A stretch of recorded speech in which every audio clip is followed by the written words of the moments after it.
আর কয়েকটা দিনের অপেক্ষা, তারপরেই তো গণেশ চতুর্থী। আর গণেশ চতুর্থী উপলক্ষে আমাদের এই ইউএস এর ইন্ডিয়া বাজারগুলিতে বিক্রি হচ্ছে এরকম গণেশজির মূর্তি। এত সুন্দর দেখতে এই মূর্তিগুলো যে আমি ভিডিও না নিয়ে আর পারলাম না।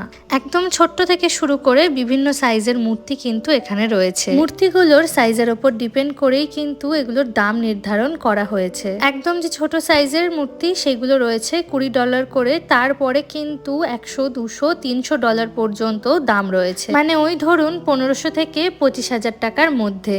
আর এখানে দেখুন কি সুন্দর সুন্দর ঠাকুরের পোশাকও কিন্তু রাখা রয়েছে, সাথে রয়েছে মাথার পাগড়িও। তবে অবশ্যই দেশের তুলনায় এখানকার দাম কিন্তু অনেকখানি বেশি। দেশে যদি এই পাগড়ি আমি 100 থেকে 150 টাকায় কিনি, এখানে কিনতে হবে প্রায় 1000 থেকে 1500 টাকায়। জার্মানিতে থাকতে ঠাকুরের এত জিনিস বিক্রি হতে আমি কোথাও দেখিনি। তবে ইউএসএ তে যেহেতু ইন্ডিয়ান অনেকটাই বেশি, সেই কারণে ঠাকুরের সব জিনিসই মোটামুটি পাওয়া যায়। আর এখানে দেখুন লাড্ডু গোপালের ছোট্ট ছোট্ট মূর্তি থেকে শুরু করে গোপালের জন্য দোলনাও কিন্তু পাওয়া যাচ্ছে। সুদূর আমেরিকায় এই সকল জিনিস দেখে আপনাদের কেমন লাগলো অবশ্যই জানাবেন।